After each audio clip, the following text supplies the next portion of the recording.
Vamos dar sequência aqui ao Jornal da Manhã, segunda edição, porque a Comissão de Constituição e Justiça da Câmara dos Deputados retira da pauta polêmica cobrança de mensalidades em universidades públicas. O destaque agora da Paola Cuenca. Está conosco novamente ao vivo de Brasília, pois não, Paola? A gente já vinha acompanhando o debate. Pois não. Oi, bom dia de novo. Na semana passada, a gente já tinha acompanhado aquele debate ali na Comissão de Constituição e Justiça da Câmara dos Deputados, em que houve diversos protestos a respeito da votação dessa proposta de emenda à Constituição e, de fato, a votação nem aconteceu, até porque o deputado relator dessa matéria, Kim Kataguiri, ele não estava presente na sessão. Mas ali naquele momento, os deputados já tinham feito um acordo de que só iam votar essa proposta de emenda à Constituição, falando sobre a possibilidade de cobrança de mensalidades em universidades públicas federais, depois da realização de audiências públicas. Um debate com outros especialistas a respeito desse tema, para ter um debate mais aprofundado antes de fazer a votação a respeito desse texto que estava colocado ali. Cabe a gente lembrar que o que essa matéria propõe é a possibilidade de criação de mensalidades para aqueles alunos que pudessem arcar com as mensalidades em universidades públicas federais. Não existia um valor ali já definido, mas a sugestão era que o Ministério da Educação depois regulamentasse utilizando uma média do valor de mensalidades cobradas em universidades particulares da região para então ser aplicado ali na Universidade Pública Federal.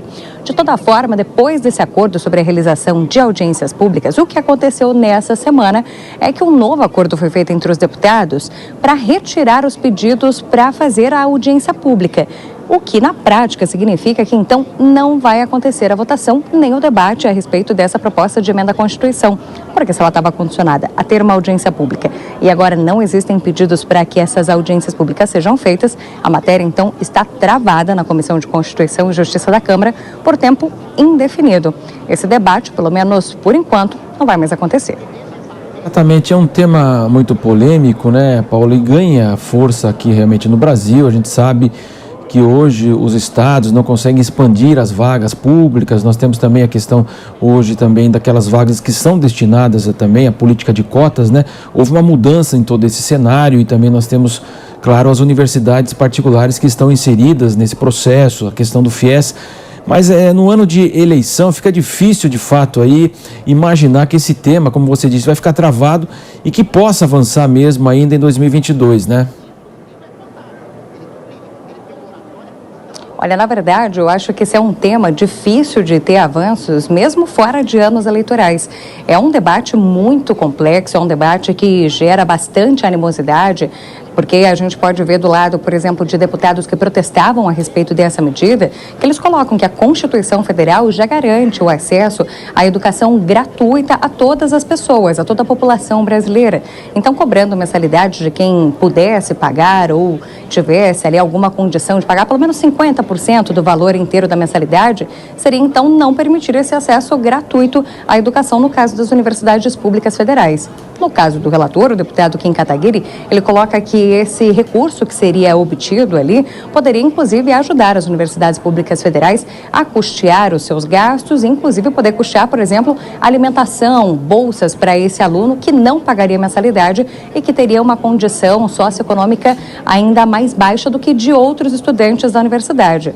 Debate muito complexo, mas que realmente para esse ano não deve avançar e mesmo para outros anos, se for levantado de novo o debate, deve ter de novo muito protesto a respeito disso. Paola Cuenca, diretamente de Brasília, daqui a pouco ela retorna conosco aqui na Jovem Pan. Eu volto com você, José Maria Trindade. Você acredita que é um tema que precisa de fato aí ser enfrentado, Zé Maria? Porque na prática nós sabemos que hoje a grande maioria dos ocupantes das vagas públicas são pessoas aí que tiveram acesso a uma boa educação, em geral particular, cursinhos, e estão aí na elite, portanto, das universidades brasileiras. A questão também hoje dos professores, tivemos aí paralisações da Covid até pouco tempo atrás, 2 anos de universidades fechadas. Os professores universitários aí, eles têm bons salários também na comparação aí, em relação aí ao mercado de trabalho e aos demais professores aí da escola pública.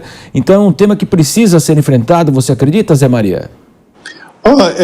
Um oficial japonês chamado Hiron Onoda, que até já morou no Brasil, ele lutou, era um oficial de inteligência do Japão, lutou na Segunda Guerra Mundial, e mais de 30 anos depois ele ainda estava, a guerra já tinha acabado, 30 anos depois ele ainda estava numa floresta atirando em aviões de carreira e não sabia que a guerra tinha acabado, né? Aí ele voltou para o Japão como herói e tal, e as pessoas ficaram admiradas desse oficial, 30 anos depois do fim da Segunda Guerra Mundial.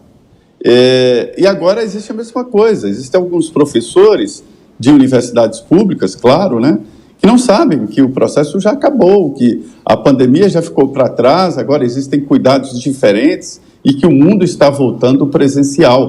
Aliás, já voltou, né? Isso é verdade. A Paula Cuenca tem toda a razão. Este é um assunto que está, pelo menos temporariamente, engavetado. Agora, eu acho que esse projeto, que é do general Peternelli, ele teve um efeito muito bom, que é realmente discutir as universidades públicas. O último debate, mudança das universidades públicas, foi criar esse tipo de nação universitária, né? Esta independência financeira, administrativa, que levou até, em alguns casos, universidades que não queriam deixar a entrada da polícia. A polícia pode entrar em qualquer lugar e os universitários, não, aqui não. Polícia não entra aqui não, né? Como pode? Isso tem que ser discutido. Eu acho que a educação brasileira tem que ser colocada de novo no debate. Tem que ser discutida como um todo. Não só o pagamento de mensalidades. Como você disse, há uma fábrica de cursinhos caríssimos para colocar pessoas na fila das universidades públicas.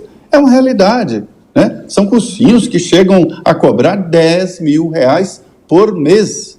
E o curso só vende o curso inteiro, você assina promissórias ou cheques ou cartão de crédito. Para se ter uma ideia, quer dizer, qual é a chance que um pobre tem contra esses alunos?